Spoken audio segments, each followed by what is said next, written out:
Assalamualaikum warahmatullahi wabarakatuh. Saya Angga Kapuso Persita. Saya mahasiswa Universitas Binus jurusan Manajemen.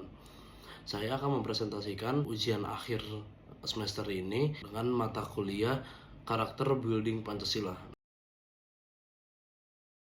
Oke, sekarang kita lanjut ke slide berikutnya. Kita memiliki latar belakang masalah.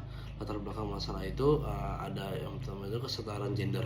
Nah, isu kekerasan terhadap perempuan menjadi ancaman kekerasan domestik yang membuat gerakan tindakan perempuan terbatas di dalam rumah tangga, sehingga membatasi pilihan hidup mereka.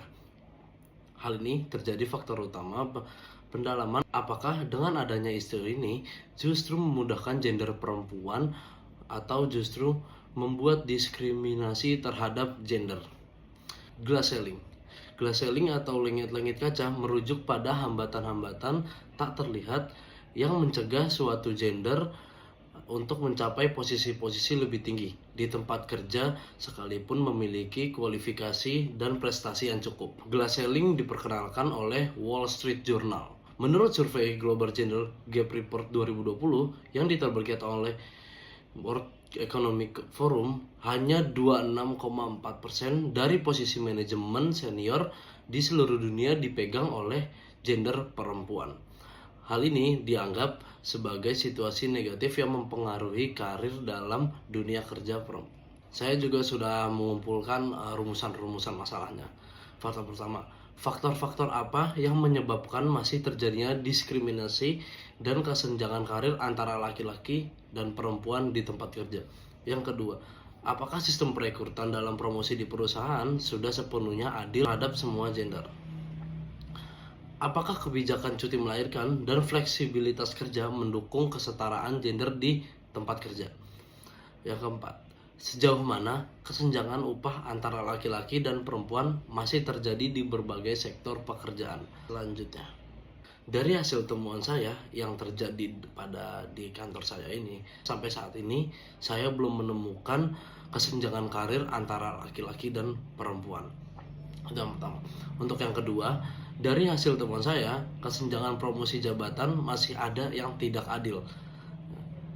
Karena beberapa case yang saya temukan di beberapa perusahaan, atasan memandang fisik dan kedekatan terhadap atasan, bukan dinilai dari suatu hasil kerjanya, nilai kerjanya.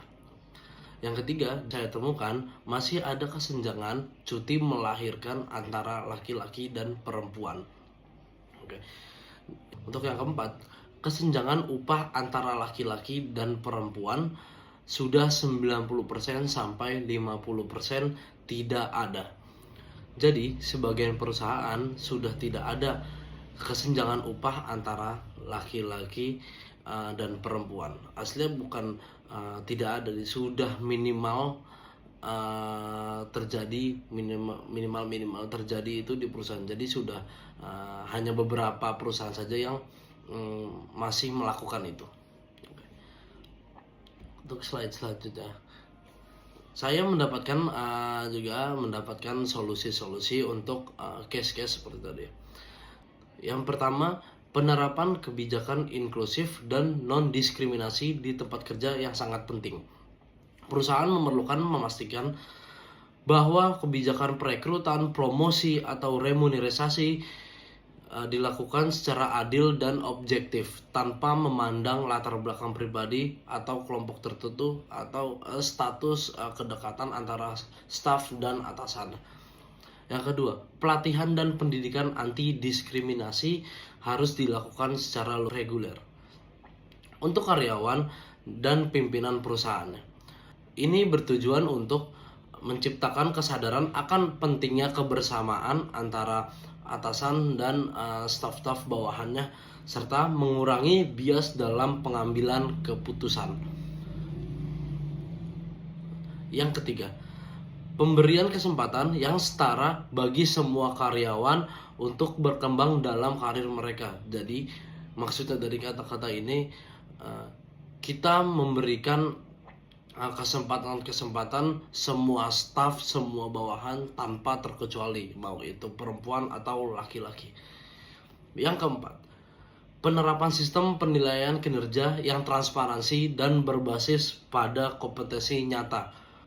Yang kelima, organisasi harus secara aktif mengukur dan memantau kesenjangan yang mungkin ada dalam berbagai aspek, termasuk gaji, status jabatan, dan kesempatan promosi. Kemudian berupaya mengatasi dan kebijakannya yang adil.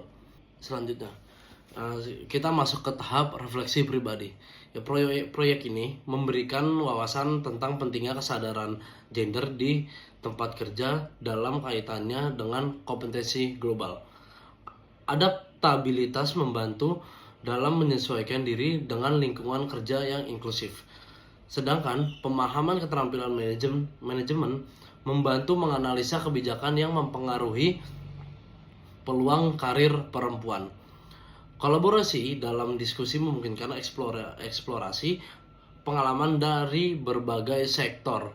Sementara berpikir kritis dan kreatif mendorong solusi untuk berinovatif. Pemanfaatan teknologi dalam wawancara dan diskusi daring meningkatkan literasi digital serta pola pikir yang bertumbuh, menekankan pentingnya perubahan sistematik. Inisiatif dalam observasi dan FGD membantu mengidentifikasi ketimpangan antara gender. Sedangkan kesadaran sosial semakin meningkat terhadap dampak diskriminasi. Diharapkan proyek ini meningkatkan pemahaman dan menciptakan salah satu solusi lebih adil bagi semua kerja. Mungkin cukup segitu saja. Sekian dan terima kasih. Wassalamualaikum warahmatullahi wabarakatuh.